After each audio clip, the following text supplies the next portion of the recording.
প্রিয় ছাত্রছাত্রী, আমি সেকেম রালিয়া। তোমরা দেখছো আমার সঙ্গে তোমাদের ইউটিউব চ্যানেল আমিরালি টিউটোরিয়াল হোম।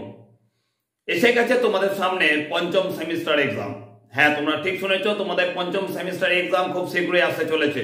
আর এই পঞ্চম সেমিস্টার এক্সামকে কেন্দ্র করেই আমি একের পর এক তোমাদের সামনে নিয়ে আসছি বিভিন্ন রকম গুরুত্বপূর্ণ সাজেস্টিভ প্রশ্নোত্তর। সেই গুরুত্বপূর্ণ সাজেস্টিভ প্রশ্নোত্তরের মধ্যে আজ আমি তোমাদের সঙ্গে আলোচনা করতে চলেছি বিএ ফিফথ সেমিস্টারের গুরুত্বপূর্ণ দর্শনের একটা সাজেস্টিভ প্রশ্ন।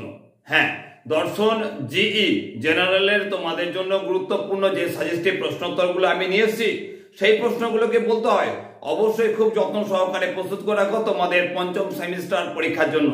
এই প্রশ্নগুলোকে অবশ্যই প্রস্তুত করতে হবে, কারণ এই প্রশ্নগুলো অবশ্যই তোমাদের পঞ্চম সেমিস্টার পরীক্ষায় আসছেই। তাই এগুলোকে কোনো রকম ভাবে অবহেলা করবে না। এবং বলে রাখবো, যদি তোমরা আমার চ্যানেলে প্রথম হয়ে থাকো তাহলে অবশ্যই চ্যানেলটাকে সাবস্ক্রাইব করে অল বেল নোটিফিকেশনে অবশ্যই প্রেস করে রাখবে, কারণ এখান থেকে যে সংক্ষিপ্ত প্রশ্নগুলো পড়বে সেই সংক্ষিপ্ত প্রশ্ন এবং উত্তর খুব শীঘ্রই তোমাদের জন্য আমি আবার নিয়ে আসছি। তো এখন যে প্রশ্নগুলো দিচ্ছি সেই প্রশ্নগুলোকে অবশ্যই খাতে নোট ডাউন করো এবং নোট ডাউন করে একের পর এক প্রস্তুত করে রাখো তোমাদের পঞ্চম সেমিস্টার এক্সামের জন্য, যেটা খুব শীঘ্রই আসতে চলেছে। তো চলো বেশি কথা না বাড়িয়ে শুরু করি আজকে সাজেস্টিভ ভিডিও।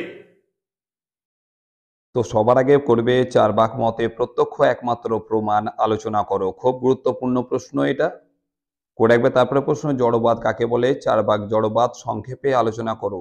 10 নম্বরের প্রশ্ন এটা করবে। 4 ভাগ দেহাত্মবাদ বা ভূত চৈতন্যবাদ সংক্ষেপে আলোচনা করো, 10 নম্বরের প্রশ্ন হিসেবে গুরুত্বপূর্ণ করবে। তারপরে প্রশ্ন পঞ্চয় অবয়বী ন্যায় সংক্ষেপে ব্যাখ্যা করো, এটা 5 নম্বরের প্রশ্ন করবে। বিভিন্ন প্রকার অলৌকিক সন্নিকর্ষ উদাহরণ সহ আলোচনা করো, খুব গুরুত্বপূর্ণ প্রশ্ন তোমাদের 10 নম্বরের জন্য করবে। ন্যায় মতে সর্বিকল্পক ও নির্বিকল্পক প্রত্যক্ষের পার্থক্য লেখো, অবশ্যই এটা 5 নম্বরের জন্য। তারপর করে রাখবে পরের প্রশ্ন ন্যায় মতে উপমান প্রমাণ ব্যাখ্যা করো, এটা 5 নম্বরের করে রাখবে। তারপর করবে অনুমান কাকে বলে, স্বার্থানুমান ও পরার্থানুমানের পার্থক্য লেখো, অবশ্যই 10 নম্বরের। তারপরে প্রশ্ন প্রতীত্ব সমুৎপাদ বা তত্ত্বটি আলোচনা করো, 5 নম্বরের। তারপর করবে বৈশেষিক মতে অভাব কি, অভাবের প্রকারভেদগুলি আলোচনা করো, এটাও 5 নম্বরের। সাংখ্য দর্শন সম্মত বিবর্তনবাদ বা অভিব্যক্তিবাদ আলোচনা করো, অবশ্যই 10 নম্বরের। তারপর শঙ্করাচার্য বা অদ্বৈত বেদান্ত মতে ব্রহ্মের স্বরূপ ব্যাখ্যা করো, 5 নম্বরের। তারপর জৈন মতে স্যাদবাদ বিচার করো, এটা 10 নম্বরে করে রাখবে। তারপর মীমাংসক মতে অনুপলব্ধি প্রমাণ আলোচনা করো। তারপর করবে অদ্বৈত বেদান্ত মতে মায়াবাদ বা অজ্ঞানের স্বরূপ আলোচনা করো, 10 নম্বরের।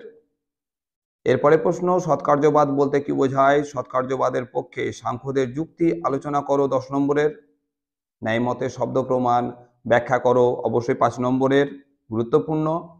পরের প্রশ্ন বিভিন্ন প্রকার চিত্তভূমি সংক্ষেপে আলোচনা করো, এটা অবশ্যই 10 নম্বরে করবে। বৈশেষিক মতে পদার্থ কয় প্রকার ও কি কি, বৈশেষিক মতে সামান্য পদার্থ ব্যাখ্যা করো, 10 নম্বরের।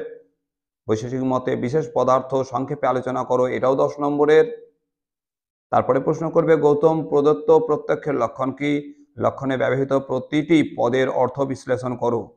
তারপর ভারতীয় দর্শনের সাধারণ বৈশিষ্ট্যগুলি আলোচনা করো, 10 নম্বরের। তারপর করবে জৈন মতে সপ্তভঙ্গি নয় আলোচনা করো, এটা অবশ্যই 10 নম্বরের। তারপর চিত্তবৃত্তি কি, চিত্তবৃত্তি কয় প্রকার ও কি কি, চিত্তবৃত্তির প্রকারভেদগুলি আলোচনা করো, অবশ্যই 10 নম্বরে গুরুত্বপূর্ণ। এই যে প্রশ্নগুলো দিলাম, এই প্রশ্নগুলো এত বেশি গুরুত্বপূর্ণ যে তোমাদের এমনি বলে বোঝাতে পারবো না। ভালো করে প্রস্তুত করে রাখো এই প্রশ্নগুলোকে, অবশ্যই দেখবে পরীক্ষার সময় খুব বেশি করে তোমরা কমন পেয়ে যাচ্ছ। এবং বলবো যদি পারো অবশ্যই ভিডিওটাকে অবশ্যই লাইক দেবে এবং বন্ধু বান্ধবের মাঝে বেশি বেশি করে শেয়ার করবে, যাতে যাদের প্রয়োজন তারা এই ভিডিওটাকে অবশ্যই কাজে লাগাতে পারে। এখনকার জন্য এইটুকুই, খুব শীঘ্রই তোমাদের সঙ্গে দেখা হচ্ছে 2 নম্বরের সাজেস্টিভ গুরুত্বপূর্ণ প্রশ্ন এবং উত্তর নিয়ে। তার জন্য অবশ্যই চ্যানেলটাকে সাবস্ক্রাইব করে অল বেল নোটিফিকেশনে অবশ্যই প্রেস করে রাখবে। দেখা হচ্ছে তোমাদের সঙ্গে নেক্সট ভিডিওতে। এখনকার জন্য ধন্যবাদ।